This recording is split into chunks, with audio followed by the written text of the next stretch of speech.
So January the 16th, Wednesday will be 50 days. I've been here 24/7 in solidarity with my friend Julian Assange, and I guess one of the motives is that I'm a former prisoner of the United States. I served 13 months after four of us, the ANZUS Ploughshares, disabled a B-52 bomber in New York, and we put it out of action for the length of the Gulf War. A week after we were imprisoned, other B-52s that were still working left that base to a base in England, and they dropped napalm, cluster bombs and fuel-air explosives on the children of Iraq. They purposely targeted the sewage and water treatment systems, knowing that that would unleash plagues of gastroenteritis, cholera and typhoid. So it was a form of germ warfare, really. So that's the beginning of this war that's ongoing. We acted on New Year's Day 91.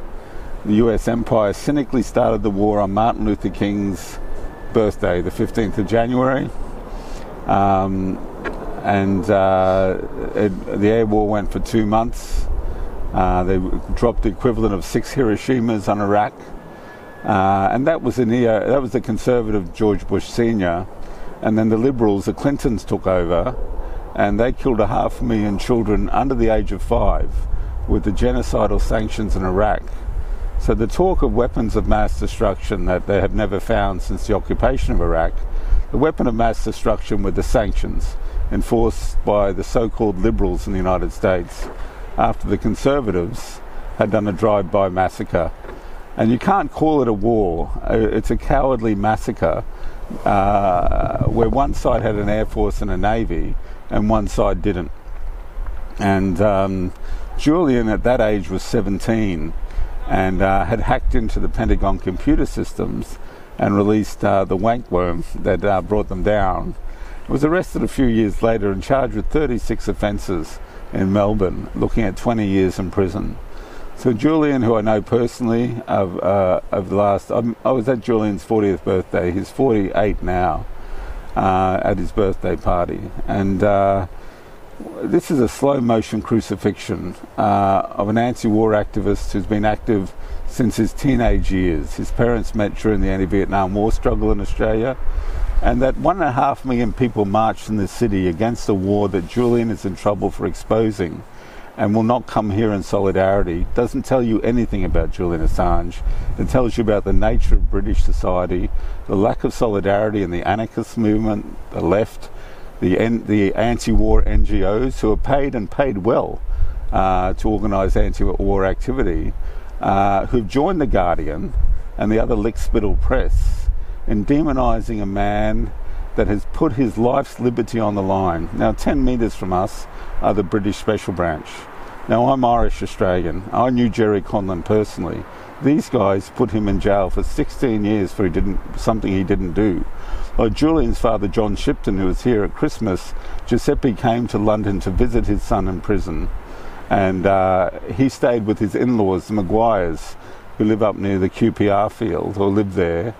Now, they raided that house on the first night, these guys across the way, and they took 14-year-old Vincent and tortured him and put him in prison for 3 years. They took his mother, Anne Maguire, and she served 11 years for something they didn't do.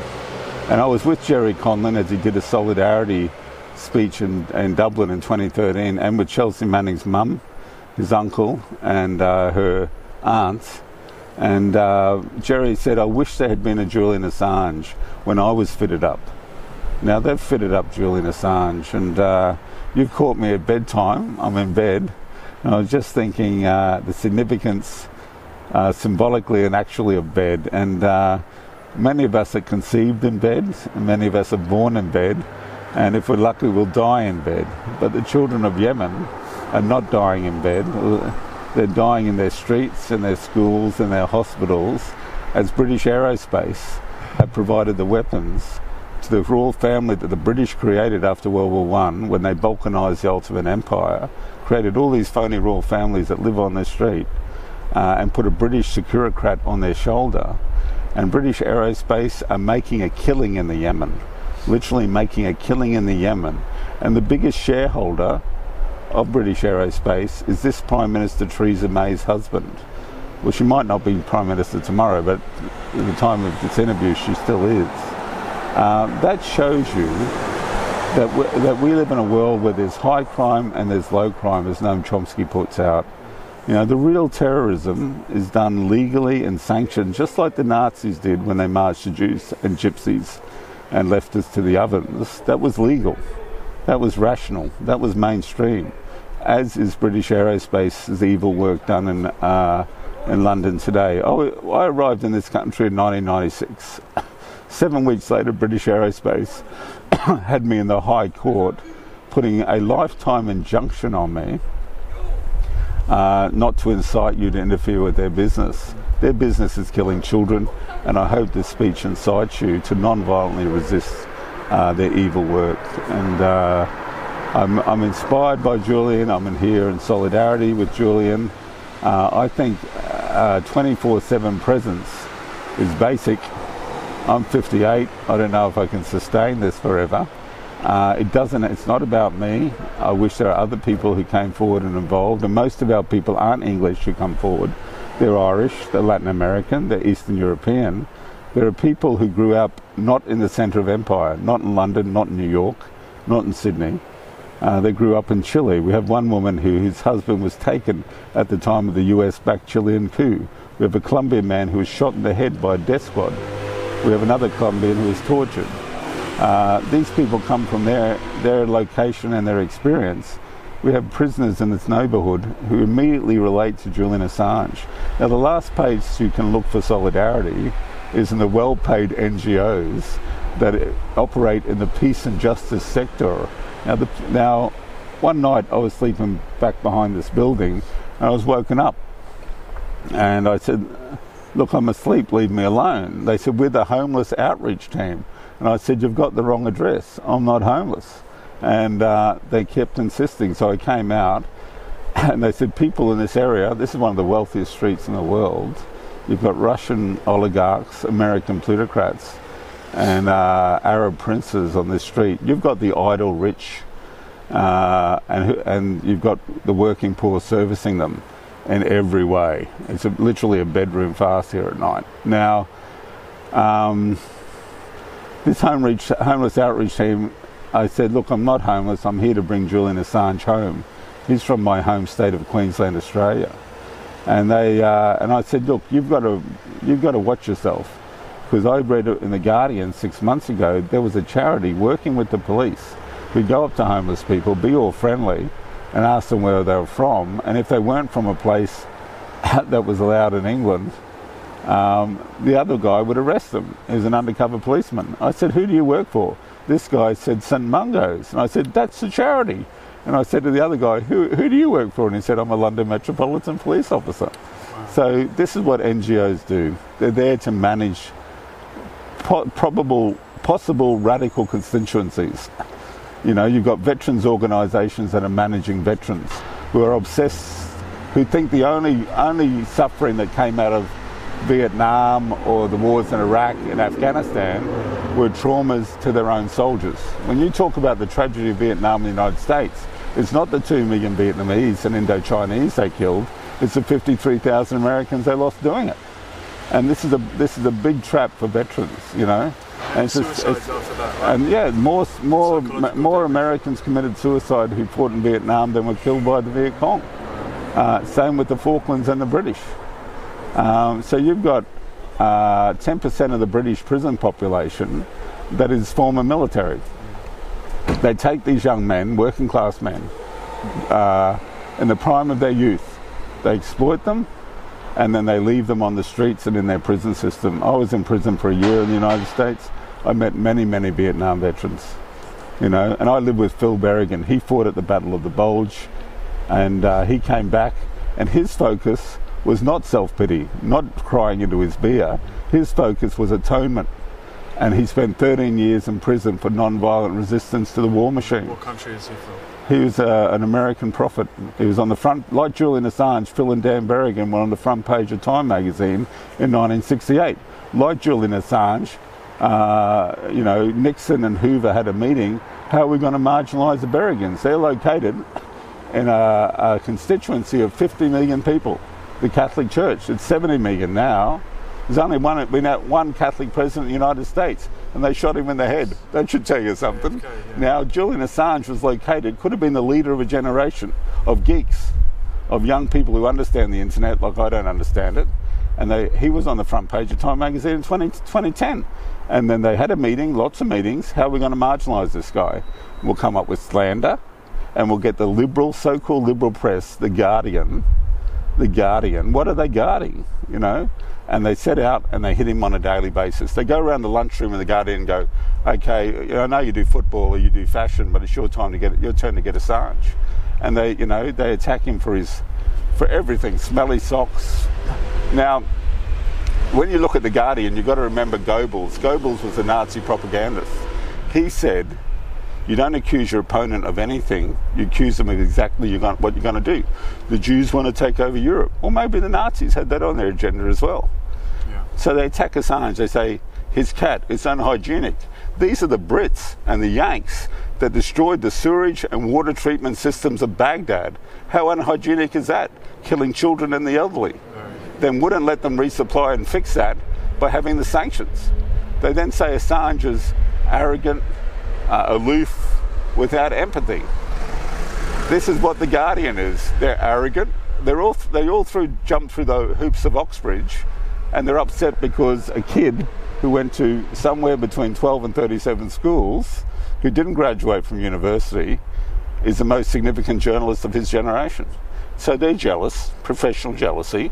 Their economic base is based on this, what journalists do, and journalists have no solidarity. If journalists had solidarity, we would know the names. It would roll off our tongues, the 2 Reuters journalists who were killed in the collateral murder footage. I don't know their names. I know Greg Shackleton's name. Him and 4 Australian journalists were killed in East Timor. I know his name because I know his widow, Shirley. I don't know his name because Australian journalists kept his memory alive, So they're the aloof ones, they're the arrogant ones. Now, Julian Assange risked his life's liberty by rescuing Edward Snowden.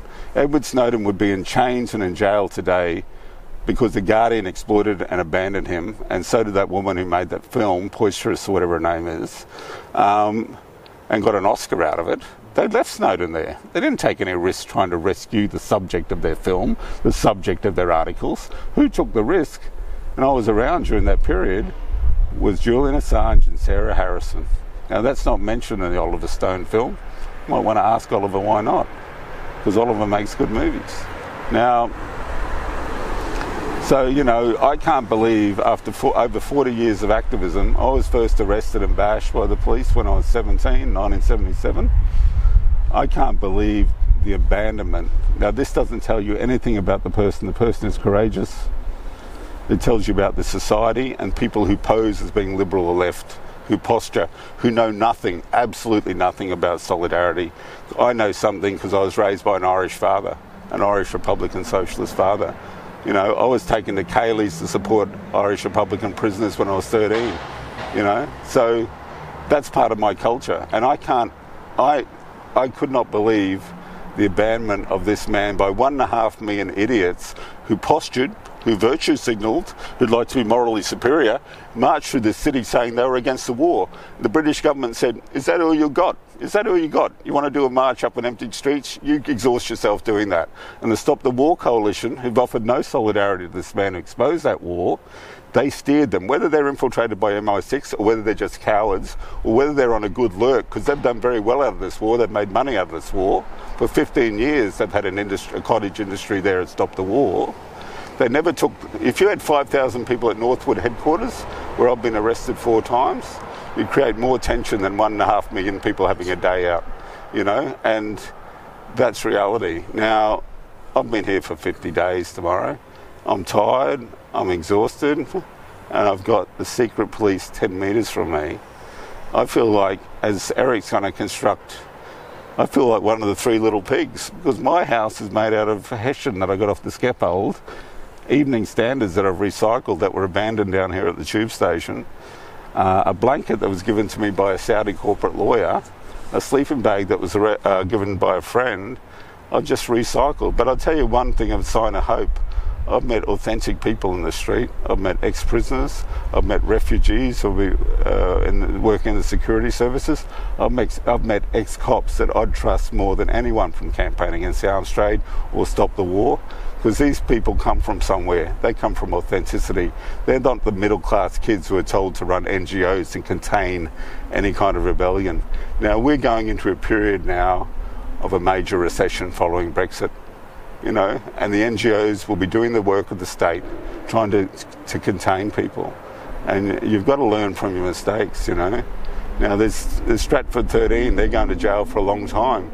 If this is any indication of what kind of solidarity they can expect in England, they're going to be pretty isolated in jail. I've spent 2 years in jail. The more solidarity you get from the outside, the safer it is physically and mentally and spiritually inside. And, you know, so we're on the verge. This is this world is ending, and what do you do at the end of the world? You start a new one, you know. And to live here for 50 days and see these kids from Kuwait bring their sports car over. It takes $4,000 to bring it over, and drive around in circles in a vehicle that's made for the open road to try and pick up a woman. If I'd lost a child liberating Kuwait, I'd say, was it really worth my child's life, or his loss of an arm, or his mind, or his sanity, to have these rich kids going around in circles, you know? And so it's a spiritual question, you know, whether we're going to rescue Julian or whether we're not. Obviously, the special branch here are visible 24/7. I suspect they've been living in that apartment for the last 6 months, but now they're visible. I don't know what that means. Is it to intimidate me? Themselves to you, or you? No. They thought I was. Whenever I go for a piss, they move, right?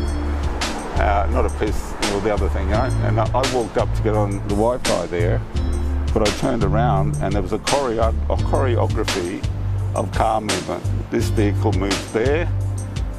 Another vehicle there moved over here into the alley. The guy got out of it. A young guy in a leather jacket walked up here, got in that vehicle, drove it off. So they're here, they're doing 12-hour shifts, they're on laptops. They're the ones that put a lot of Irish people in jail. You know, I was bashed by those guys in Queensland when I was 17. That's a while ago, it's 40 years ago. Am I scared of them? Yes, I have fear. But because I have faith. And Daniel Berrigan said, if you're going to follow Jesus, you've got to look good on wood, you know.